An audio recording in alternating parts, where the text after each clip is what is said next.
Well, sweet. I appreciate your time for doing Sure, thank you. Let's get one current events out of the way, and then we'll talk state of the state. Sure. Tomorrow, Secretary of State David Whitley will be up in the Senate Nominations Committee. There's been recent controversy over his non-citizen voter list. That turns out there are citizens on that list. But the question for you is, do you still have confidence in Secretary of State Whitley? Sure. Listen, people need to understand what's going on here, which no one seems to know. All he is doing is following federal law and state law. A lot of people don't know that he was required to do what he did based upon both federal and state law, which require a constant updating of voter rolls. Here's the problem.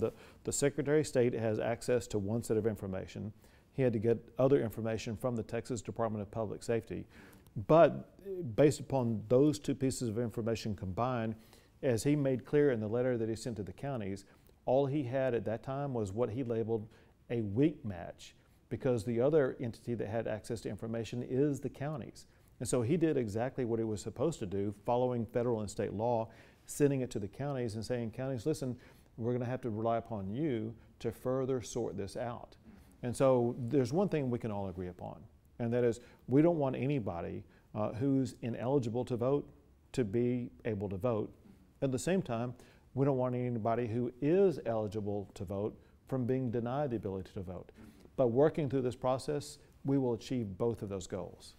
The concern I think people raise is just that he passed that to the Attorney General before the counties had a chance to verify it. At least that's what the counties have told me.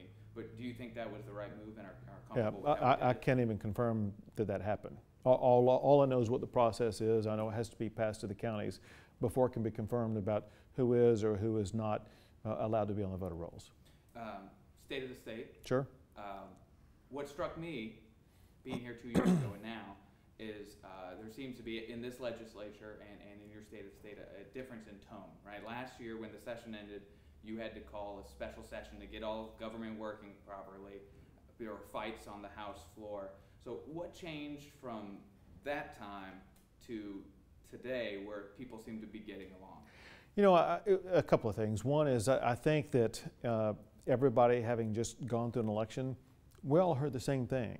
It doesn't matter which region of the state you were from, voters were saying, you better cut my property taxes. You better fund schools a whole lot better. You better crack down on things like human trafficking. So everybody who was elected heard the same message. And so we all come together united to achieve results that are going to be helpful to our citizens. And the running theory, I guess, in the Capitol is that if you all don't perform and do some substance change on school finance and property taxes under the Republican leadership, there might be less Republicans next time. Voters will come and say, you didn't do anything about these problems. Do you think that's the case? No, because that's not going to happen, because we are going to take care of all these needs. What are the stakes if you don't? Failure is not an option here. Is it okay? So you're 100% confident? 100% confident. We're gonna get this done. We have a unique confluence here of everybody working on the same page toward the same goal, but also our economy is so strong, it provides us the resources where we can better address these needs than we could 3 or 4 sessions ago. School finance, property taxes, important to you. You've been talking about it through the campaign and up into the state of the state as your first 2 issues. There is a fear among people on both sides, I think, that the legislature will do one and not the other, right? They're using school finance as a cover to really do property taxes, or property taxes to really do school finance. I mean, so you're confident that both will get done this session? Well, you can't do one without the other. They're hinged together. Importantly, let me emphasize this, and that is when you have property tax reform, one thing that it does do is automatically reform Robin Hood.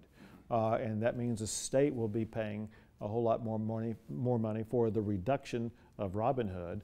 And at the same time, we're going to be adding more money for education. So all these are tied together. It's going to be a win for education, with schools getting more money, teachers being paid better, Robin Hood being reduced, and property taxes being lowered.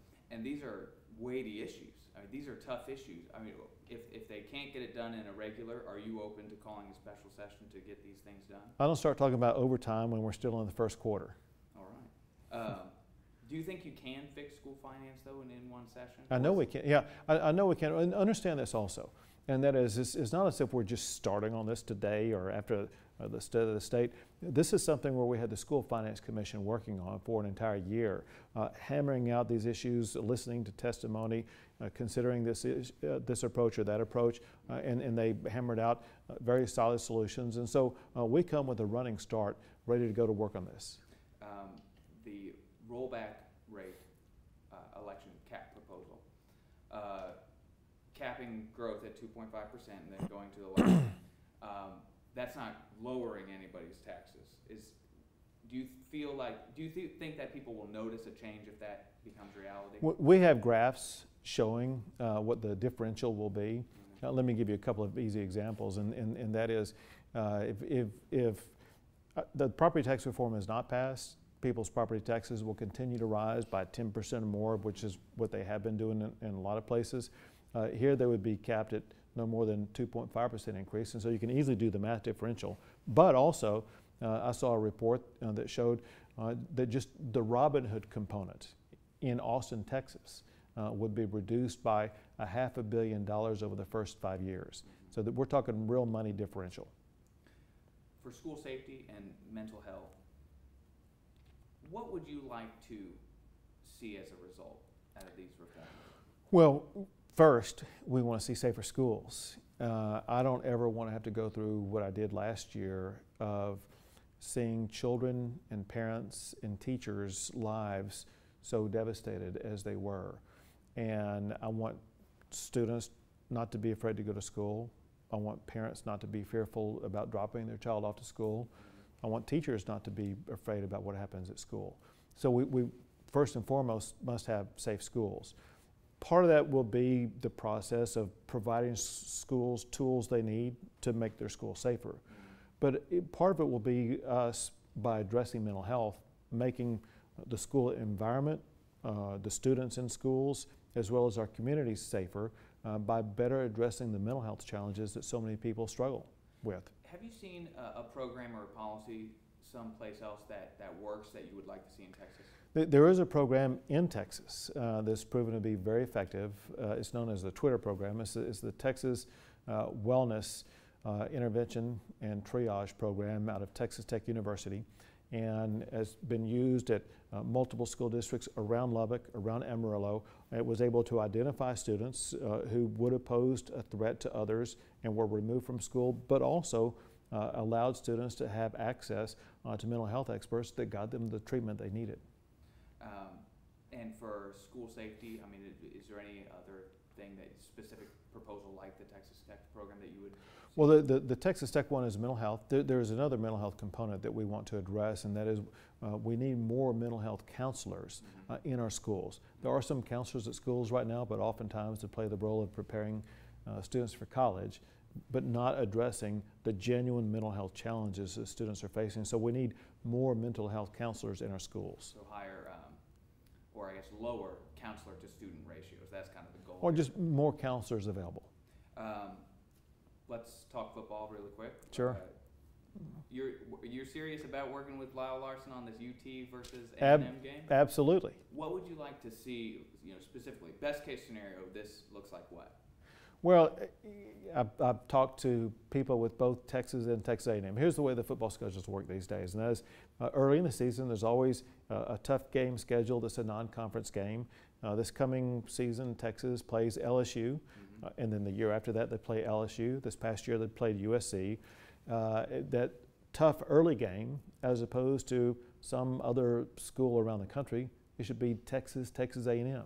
And so you've actually talked to UT and A&M to we haven't this to happen? We haven't hammered out the deal, but I've approached both leaders at both institutions about it, and that seems to be the best structure for it. Speaking of Lyle Larson, after last session, there was a lot of Republican on Republican fights in elections, including you endorsing his opponent. But what changed between then and now, kind of similar to the first question? Well, as people can see already. There is a new tone at the Capitol, a tone of camaraderie where people are coming together. We want to solve some big problems that have plagued Texas for more than a generation. And as a leader, I want to step up and set a good example. And sure, there were some differences between myself and Lyle, but I'm saying, listen, I'm going to set those aside because we all need to come and work together if we are going to solve these problems. And do you see yourself endorsing in the Republican primary in the future like last time? Not right now. All right. What do you foresee as the biggest hurdle? Like, what you have a lot of tough, things that we have tried for decades to solve: school finance, property taxes. What's the biggest hurdle that we have to get over? It's just a matter of working through the math. There are a lot of needs: school finance, property tax reform, paying teachers more, addressing the aftermath of Hurricane Harvey, and so it's finding the right math about how we're going to fund this, how we're going to fund that. And you're happy with what you see? Yes, it's looking good. All right. Well, thanks so much. Sure. Hey, Thank you. Sir. My pleasure. Yeah.